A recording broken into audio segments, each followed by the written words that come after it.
Coach, tournament bus, what does this team need to do to get an automatic bid? We need to, win the games we're supposed to win, and then beat the teams that, quote unquote, the people say we're not supposed to beat, especially on the road. You got to protect home court, and you got to go on the road and beat some good teams. I mean, you've been through conference play as a player. How different do you expect it to be than what you experienced these first couple months? It's going to be a totally different season. It is. The first season, the non-conference teams aren't really keying in as much. Your conference knows who you are inside out. So when I told the freshmen, everything that they've done thus far, they can erase that because they're going to have to adjust going into the conference schedule. What do you think, when you self-scout you guys, what do you think teams are going to try and take advantage? What are you wary of as a coach of what teams are going to try to do? Well, I think they're going to try to get out in transition. Little Rock has a lot of teams, especially Little Rock, has some success pushing the ball on the break. Also, they're going to try to take Tyler out of the game. Tyler's a shooter. Make us shoot jump shots, try to make Alex and other guys that aren't shooting so well, try to beat them from the perimeter. And they're going to try to attack the basket. We haven't had a rim protector. We're trying to take charges or whatever, so we know what it is. We just have to be prepared for it. Coach, you look a little out of breath, a little sweat going. Whoa! What was going on in practice? I just can't know. Randy Flores, man, I'm working out, and he told me to do this set, max out, whatever. This is the result, so sorry. It was weight. No, I did weights first, and then we get on the assault bike and do 2 minutes ride, 30 seconds all out, and then medicine ball slam. So I haven't recovered yet, as you can see. And in the conference play, practices got more intense. Oh, absolutely. We've already made it known that we have to get better, and things are going to ramp up. I mean, there's 3 different seasons, really. You got the non-conference schedule, you got the conference schedule, and then you have postseason. So right now, this is the toughest because this is what's going to align us to be able to make the tournament, the NCAA tournament. So the practices are harder, the conditioning is harder. We're being smart about it the day before games, but the physicality of practice, the competitiveness, everything is kind of ramped up. Thoughts on where Alo is right now? Obviously, he would be a Wichita State, but for your arrival here, so this game is so meaningful. And also, Beck Marshall letting him out was classy. Yeah, I think Alex has he struggled offensively in the beginning of the season for sure. As you can see his stats. But what he does, you can't even account for. He guards the best guard a lot of times on the other team. He rebounds for his position. He's a guy that gets everybody involved. He tried to score early, and that wasn't really working for him because he tried to change his game up. But who he is he's a winner, plays hard every single possession. He's going to make mistakes like any other freshman. It's just not shooting the ball well. And like you said, with Coach Marshall letting him out of his letter of intent and allowing him to come back, he understood the relationship that Alex and I had. And he's still going to have a lot of respect. I have a lot of respect for Coach Marshall for doing that. And Coach Marshall sold him on wanting to come to Wichita, so he's going to always have those feelings for Coach as well. So it just shows what kind of class act he is. And, Alex is probably going to be looking forward to this game. Has he been, Alex, discouraged at all that it hasn't offensively gone better for him? Absolutely. I mean, he's a kid. He hears all the – I tell him to block it out, but you hear all the talking, you hear all the negativity. When you're not playing well, this is the first time he's had to go through that. When you're not playing well on this level or coaching well, I can put myself in there. You're going to get the articles that are going to not be so good. And for him, it's a shock because he's like, man, I thought Memphis loved me. I'm here. I stayed home. I wanted to be home. And the fans are saying that I suck or I can't play or this or that. And it's only the offensive end because defensively he's doing really well. And he's our second leading rebounder on the team. But, some people in this city, they try to ignore that for the offensive side, and that's what we're trying to get our team not to do.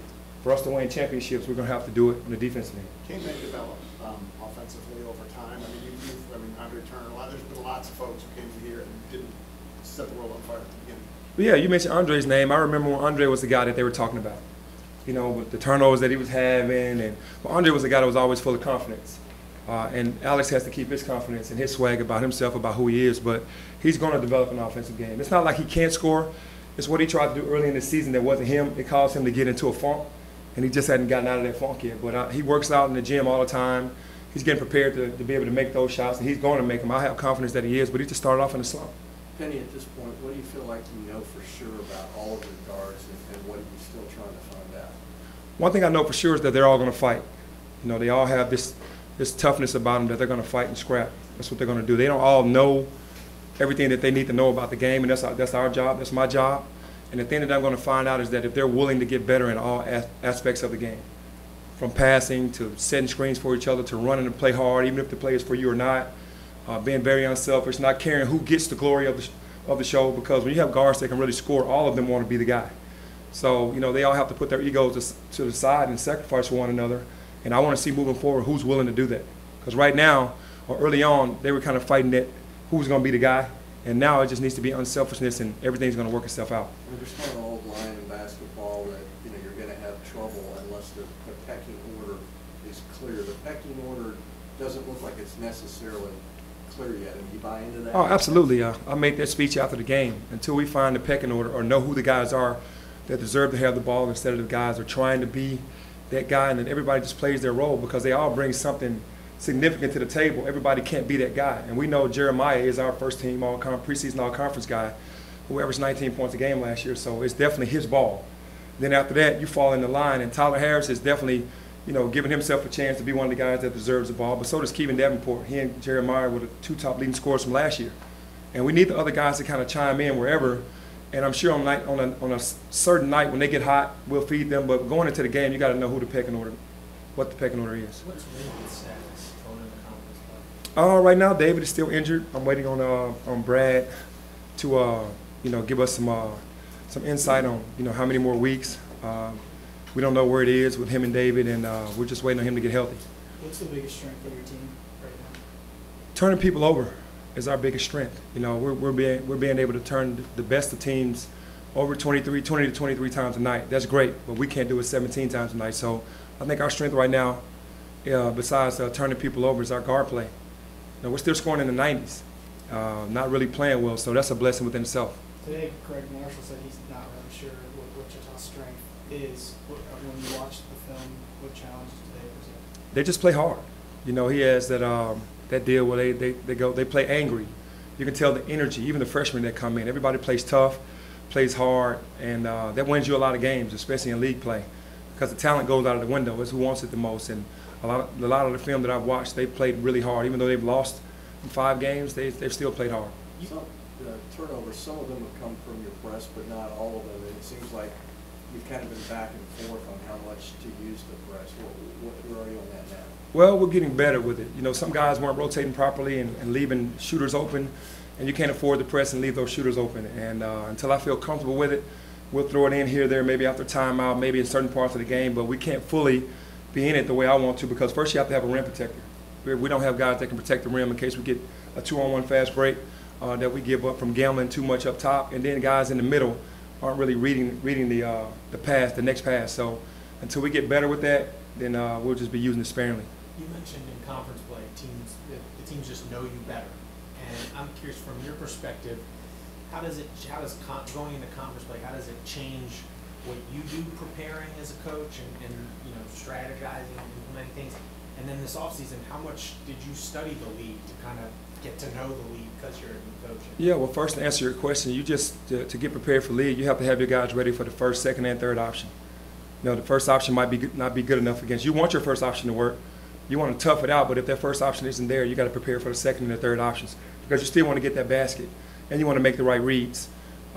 It's just, you know, what we have to do. And secondly, yeah, I watched a lot of film, Cincinnati, UCF, especially our games from this team last year against UCF, Cincinnati, Houston, just to see what the flow of the games were and what was going on. And then I've watched Cincinnati play this year, I've watched Houston play this year, and I've watched Wichita play this year. So I've been watching since the summer for sure. Have you leaned on some of the guys that are returning guys that have played in this league the past couple of years to ask them what the differences might be? I've watched film.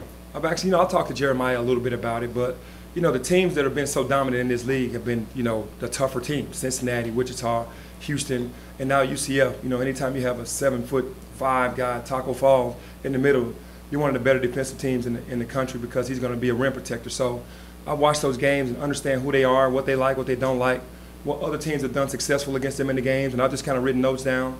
So when we play those teams, I'll be prepared for to use some of that. How many nights do you expect your team to have the athletic advantage in conference play, and then how does that play into how many threes you're going to take? Man, you know, I don't know on how many nights, because you know this league is kind of athletic, but we just have to use our brains more so than the athleticism. I think just being smart, being tough, and being smart is going to, you know, outplay the athleticism. So I think on any given night that we could be the most athletic, but it doesn't make a difference if you're not going to go out there and be smart about it. I'm sorry about the second. Three-point shooting, where are you now? We don't really go into the game saying we're going to shoot threes. We just kind of take open shots. We don't want to take the bad ones coming down in transition, no pass, just pull up in front of somebody with a contested three. We want to move the ball around a little bit and take all open shots. We're not passing up any open threes, so that's the way we want to play. Are you playing for seeding? Do you think about seeding, or is it just stacking up as many wins as you can? I think you just stack up as many wins as you can and let the chips fall where they may, because the seeding really doesn't matter if you're not going to win. You got to win, and to put yourself in position. And you don't want to be in that bottom half. You know, you want to be in the top half. So, you know, last year I think we were 5th. We definitely want to be way higher than that. Peter, you said the last game that your guys don't go into the game with the right mentality. What are you going to do differently to change that up? Well, we just tell the guys we're going with the guys that are the most focused. You know, right away, if you're not focused, you're coming out of the game. We're putting somebody out there that's focused and ready to play. I mean, it's not fair to the rest of the group. It's not fair to us because we prepare so well to be going into the games. If you go in the game not really focused, you don't deserve to be out there. And we're going to give you an opportunity to go back out there, but in the beginning, we can't get down. And then, you know, because we're waiting on you to, you know, to come around. We can't do that. Do you expect Antoine to be back in the starting lineup? Yeah, Antoine is back into the starting lineup until otherwise notice or other notice, but further notice. But he's back in right now. You've had to change the lineup multiple times this year, so how important is it to stabilize the lineups and the rotations heading into conference play? I think as a head coach, you want a stable lineup, but in certain situations when certain guys just aren't bringing it, you know, instead of subbing early, you might have to go with another guy. You know, we put Rainier Thornton and Mike Parks in there because of the energy that they had in a certain game in Orlando, and the other guys didn't. You know, and that's posed well for Kevin and for Isaiah, both coming off the bench playing really well. So, you know, it worked out that time. You know, with Antoine, it was disciplinary reasons. But you do want to have a stable lineup that you can stick with because the guys can get more of a rhythm. You said the best motivator is the bench after the last game. Have the guys kind of bought into that and started pushing each other because of it? Yeah, absolutely. They understand that this is where it is. I can't say early on that they were really, you know, playing as hard as they could have, and in certain situations just not getting the rotation down, and they still played. We put our foot down after a while and just said, hey, if you're not doing what you need to do, because we kept seeing on film that certain guys weren't able to turn the corner. So the bench is the best teacher. You get over there, you'll start getting with film sessions. You'll get with me more. You start having more meetings about what it takes for us to win as a team, and then add your individual talent to that. Got time for one more? Anyone else?